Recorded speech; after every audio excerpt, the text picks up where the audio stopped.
Hey, this is Notser, and today we're going to be talking about some developer blog posts. They are interesting for a number of reasons.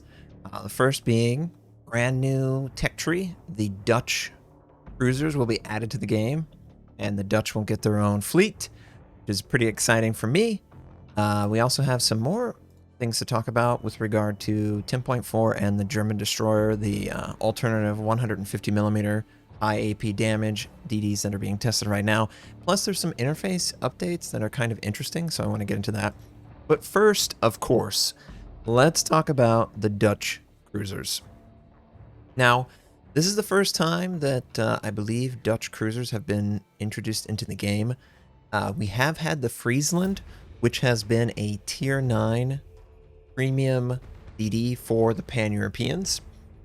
With the announcement that there is going to be a brand new Dutch cruiser line, with the Netherlands obviously being the tech tree, that means that at some point the Friesland will eventually make its way over to the Netherlands tech tree.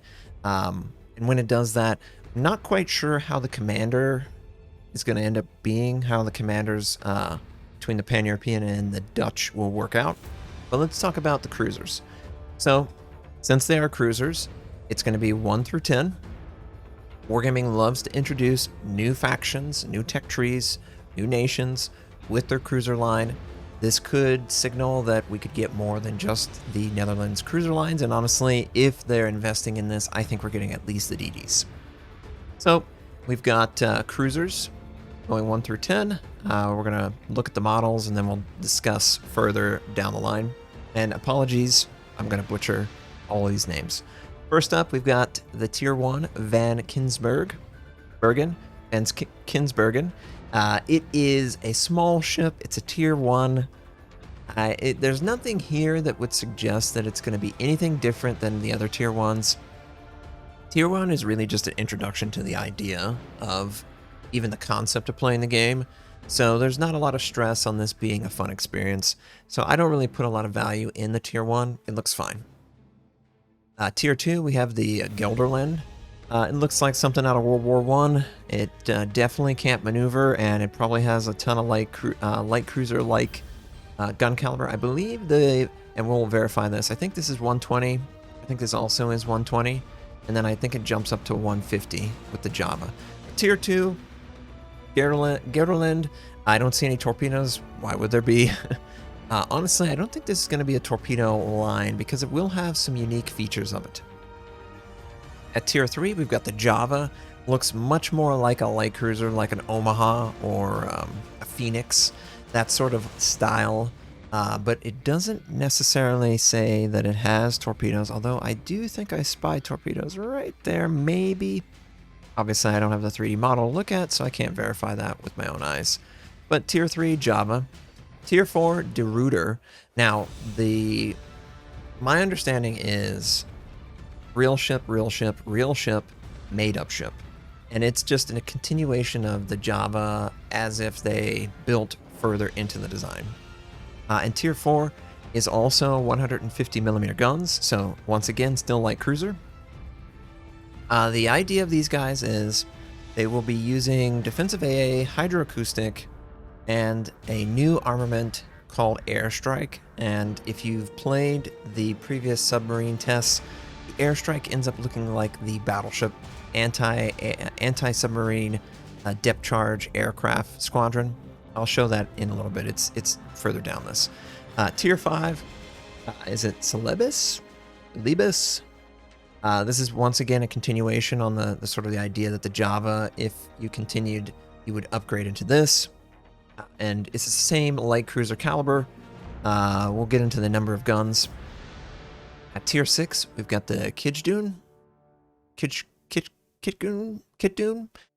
The J is confusing my American eyes, but it is a Tier 6. It looks to have light cruiser guns still, and that's my understanding. It looks very much like a French cruiser. So the front is taller than the back. The back is probably has some type of torpedo system, but that goes away quickly, and it might even be artificially removed. Remember, these are kind of made up. At Tier 7, we have the Andrich. Yeah, Andrich. This is similar to that premium that was released or teased a couple days ago. And it is, again, a light cruiser, though I do think these two are 152 instead of 150. Not that that means much, honestly. It's 2 millimeters, not going to really see it. Then we jump over the Tier 8. We don't see the Tier 8, but the Tier 8 will be known as the Harlem. Maybe it'll be a Globetrotter, or maybe it'll be doing some shake. Not sure on that one. At Tier 9, we have the Johann de Witt, and the Tier 8 jumped up to 203. The Tier 9 goes up to 240 millimeters, and then the Tier 10 actually is rocking 283 millimeter guns.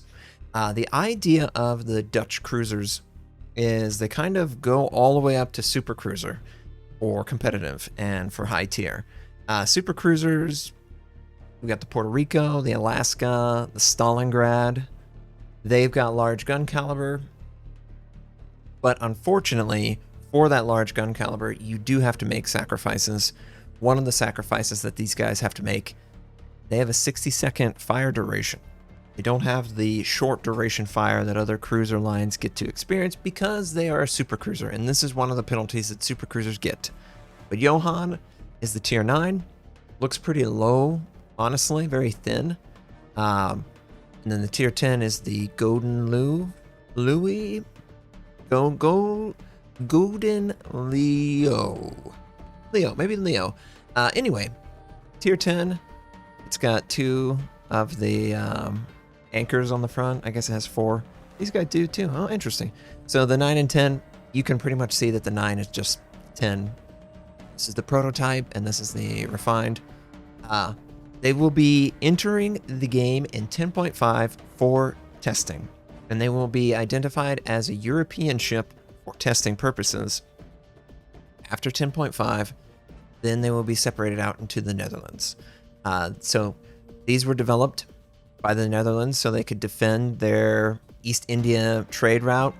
They primarily were designed to counter Japanese heavy cruisers, and in real life, the development was interrupted by the German invasion of the Netherlands in 1940, and the rest is history, of course. So as far as the gameplay elements are concerned, they will specialize at close to medium range. They will support their allies to fight over key areas. They have good survivability for a cruiser due to their strong armor, and they should. They're basically super cruisers at high tier, especially at high levels, as they emphasize. And also, they will have good concealment and maneuverability. So these guys are going to be able to operate similarly to the American heavy cruiser line, the British heavy cruiser line, where they can get closer to the enemy, but they do sacrifice something for that. They sacrifice gun range, and I'll show you the gun range of these guys. The cruisers are going to be equipped with a new type of armament, and this is an armament, not a consumable. So it'll be similarly selected as if it's a torpedo, or maybe the depth charges of Tier 6 if you've tested the submarines on the subtests.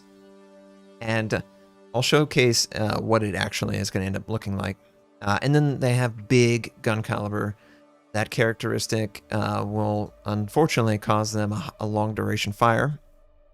They should have large amount of hit points and large amount of armor because they are large cruisers at high tier. Because they have a brand new armament, these guys will absolutely change significantly during testing. So good maneuverability, good concealment, low firing range, low rate of fire. So it's similar to the other lines that they've released in recent, where it has maybe high alpha, but low damage per minute. The hydroacoustic search comes equipped naturally. On some of the other ships, you can choose fighter/spotting, but that is not available on the Tier 10, and I'll get into that. And the airstrike armament will actually become available at Tier 4, which is funny.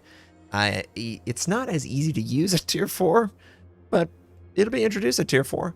And then at Tiers 8, 9, and 10, you get Repair Party, which has a fast recharge, maybe something similar to the Massachusetts or the Gascon, where you can obviously activate it more frequently, but it doesn't heal as much. You have defensive AA fire as an option in its own dedicated slot, which is nice.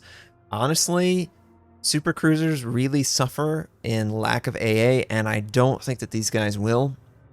Strong armor at high tier, and then here's the breakdown. Tier 8, 203, so it's a heavy cruiser.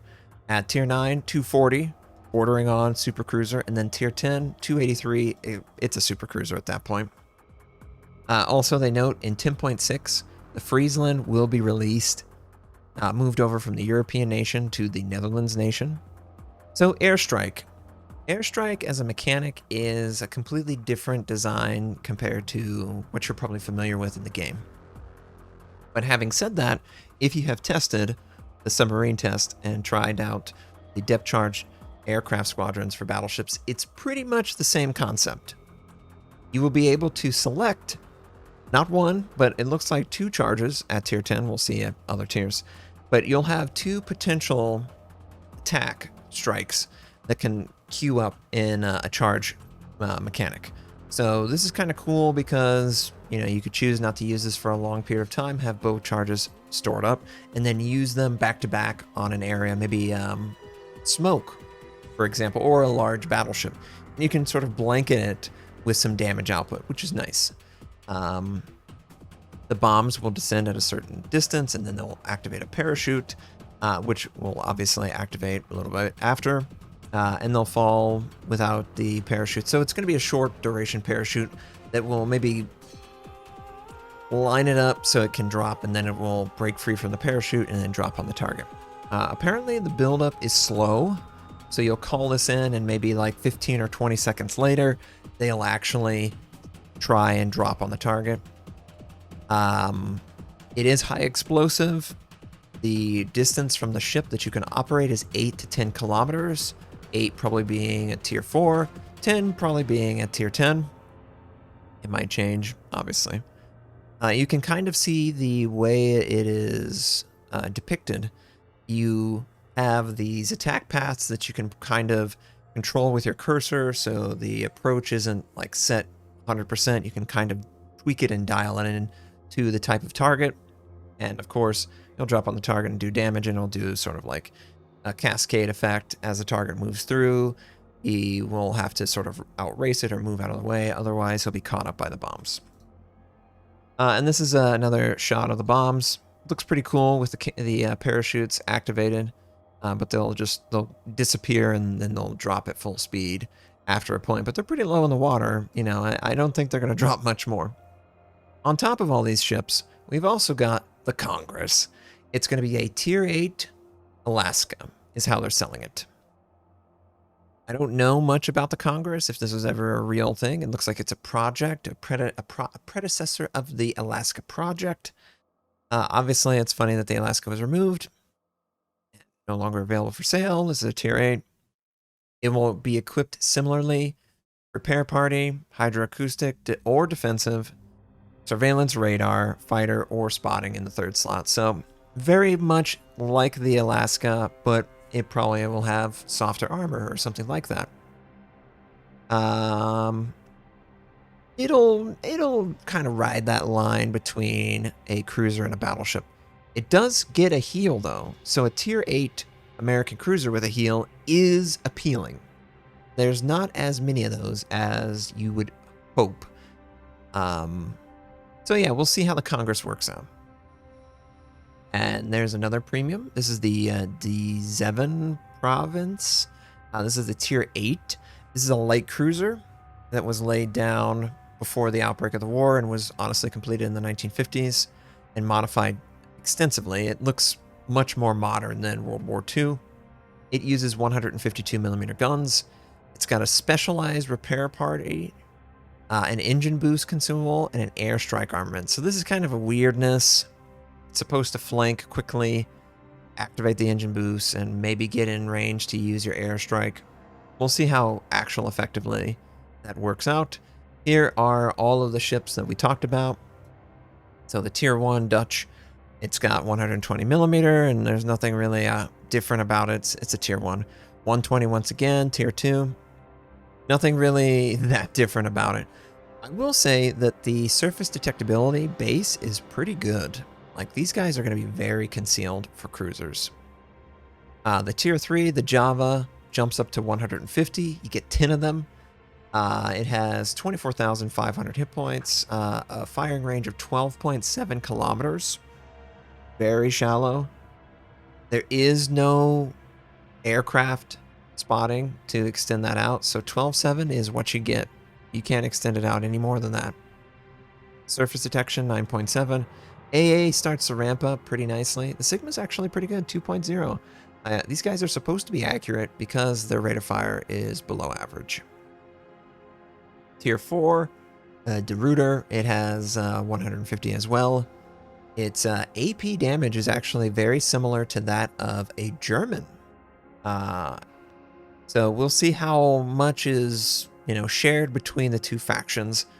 There is some similarities. The 283, obviously, at tier 10. So we'll see if maybe the guns handle similarly with maybe gun velocity and maybe gun inconsistency. Or maybe they're just going to be a more accurate German. I don't know. We'll play through it. Detectability, 12.1. Firing range, 15.2. Now, because it is a lower tier, you can equip spotting aircraft, which can bring that out further. So it doesn't necessarily feel awful. Notice really high gun velocity for the range of the guns. Between this, the Americans, and the Brits, this will be the highest gun velocity at the minimalist range. So you could conceivably take spotting aircraft and benefit greatly from it because of the gun velocity. It will be pretty easy to hit. But the reload is the problem. It's not competitive damage per minute with other ship lines. It's really about alpha, surprise, picking where you take advantage of your ship's advantages. So tier 5, 158 of them. And the tier 4 has 750. So 7, 8, natural progression.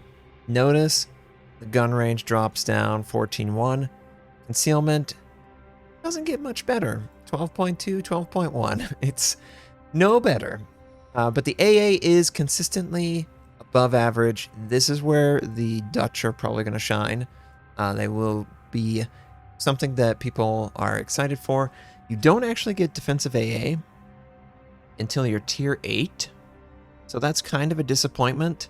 You won't get to benefit from that particular skill until later. It's obviously aircraft are an issue at 4 and 6, but let's face it, competitive really only matters tier 8 and 10 because that's really all they play it at. So it sucks that the line itself won't get defensive until tier 8, but it's not a surprise. So 14-kilometer range, it's tough. It's really tough. You're gonna feel like a battleship because your concealment base is gonna be very close to your gun range. You're gonna have to compensate for that by getting concealment, all those different things. Tier 6, 152, 8 of them. Tier 7, we've got 6 plus 4, so 10 of them for the tier 7. The tier 8 is gonna get 9, 203, and the range is slightly increasing, 14.8, 14.6, 15.6. Gun velocity still really high, 900 plus. Really like that. Continuous AA is pretty significant, and it goes out to 6 kilometers. So the way I have interpreted this, the Dutch play like Italians with range on their AA. They have good continuous damage, and they actually have the range to benefit from it. And then plus you get defensive AA as an option. You also get repair party at tier 8. Very intriguing. I must say that the main line is going to come with repair party. I wonder if that's a change that they're willing to adopt, or they're adopting it because they're quote-unquote super cruisers, even though this is 203. It's a heavy cruiser. Concealment, 12.5. What else? I don't really see anything else of note. Damage, hydro, defensive, repair. You can't equip radar. Can't equip speed boost. That's only on the unique premium. Johan, the tier 9, has 9 240mm guns at 16-kilometer range. It can also equip a spotting aircraft. The tier 8 cannot. Everything else that the tier 8 could equip with equipment, you can equip it here. Slightly worse concealment, 12.7 versus 12.5. But honestly, I think that for as average as the tier 8 appears to my eyes, the tier 9 looks like a significant bump up in a lot of different ways. Gun caliber, the ability to use the spotting aircraft, which is really nice to bring that range up. You can obviously, since it's a tier 9, you can spec into range, or you can spec into reload. 17 seconds is slow, so that will be something you have to deal with. Yeah, AA, really outstanding. And then we get over to the tier 10. The tier 10, 283, 9 of them, very accurate, 2.05 Sigma. High gun velocity, but not as high. It is a little bit larger. And this AP is exactly the same as the AP damage on the Scharnhorst shell, if you want to imagine. The Torturer's pretty good, actually. But that reload, man, that's an issue. You'll have to overcome it. AA, fantastic, really high continuous damage. I think it's one of the highest in the game for its tier, but it also gets defensive AA, which bumps it up even more. Concealment, 13.1 versus 12.7, 16.5. I think, honestly, the 9 is going to feel easier to play for the uninitiated versus the 10. The 10, you can't extend that range other than the module. Are you going to choose that over rate of fire? Might be a tough choice. But everything else seems pretty much in line. Congress has 6, 1 by 3, so it has 6 plus, it has 9, right? 2 by 3? Yeah, 2 gun turrets with 3, so 6, and then 1 gun turret with 3. They must be in a weird position. It sounds like 9, right? Not crazy. This is 9. I don't know how they're presenting it, but it must be the way the gun is like designed. 19 kilometer range, 27 millimeter bow. 25 is an issue. That does mean that these guys are going to be more movement based. They can't just hunker down. Honestly, I wouldn't hunker down in most situations anyway, but regardless. But yeah, this pretty much reads as a tier 8 attempt at Alaska. I don't know if that's going to be something that people are super into, or if it fails completely. We'll have to wait and see. We've got the tier 8 premium. This is just 152. Really outstanding AA, but it doesn't get defensive AA. And it only has 4 salvos of flak, so that's an issue. Concealment's good. Range of the guns, it's okay for the concealment, but it doesn't have any way of extending that out. So you won't be able to really, truly use the gun velocity as much as you hope, but I do think there is some interesting mechanics that are attached to these guys that I can't wait to try out. Obviously, I need to test it and see how well they design. Super cruisers with sort of anti-battleship, anti-area denial airstrike. We'll see. We'll see what the utility actually is. And then another dev blog update, 10.4, Battle of the Beasts. This is going to be the event for the German DDs that come out. 4 different sides that you can choose from. During the event, you complete missions that give you more rewards. You know, you got commanders with their unique flags and emblems and stuff like that that you can unlock, and you can switch back and forth and progress down. Very similar, but obviously tweaked compared to the Go Navy event of long ago. German DDs will get a collection. I'm sure the collection will have some reward related to it. I don't know what it is. You got a chance at the permanent camouflage, which they've already made available before. It looks just like everything else you'd imagine.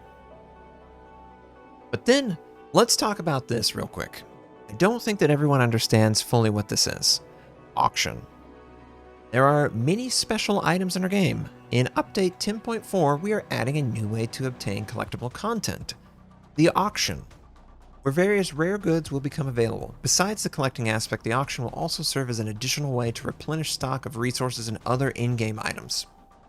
Now, as they have described it, that seems very okay. You know, it's an auction house where you can buy things. Okay. But if we really dive into it, the auction is going to last for a limited time.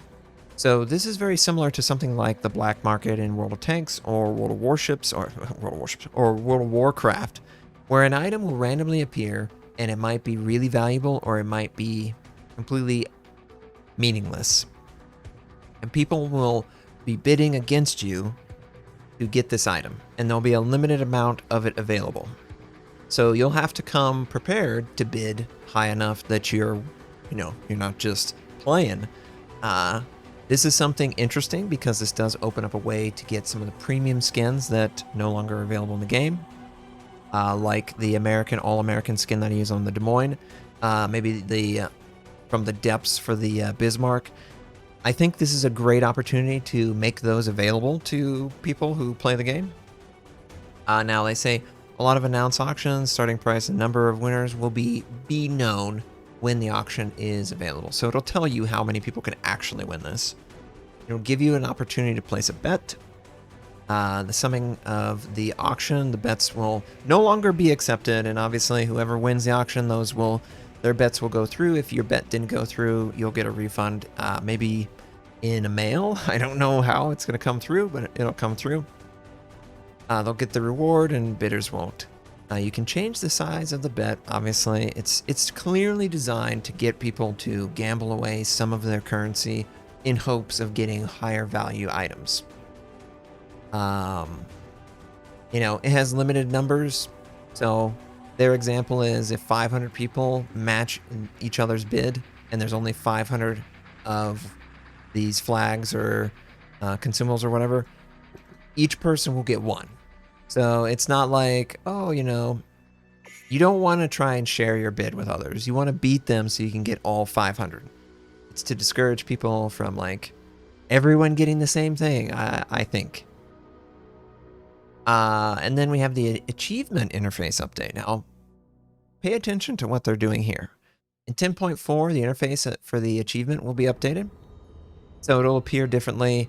They'll add categories and sorting and all that stuff. Updated tooltips, all that stuff. That's just, basic filtering of data and information because there's just so much of it.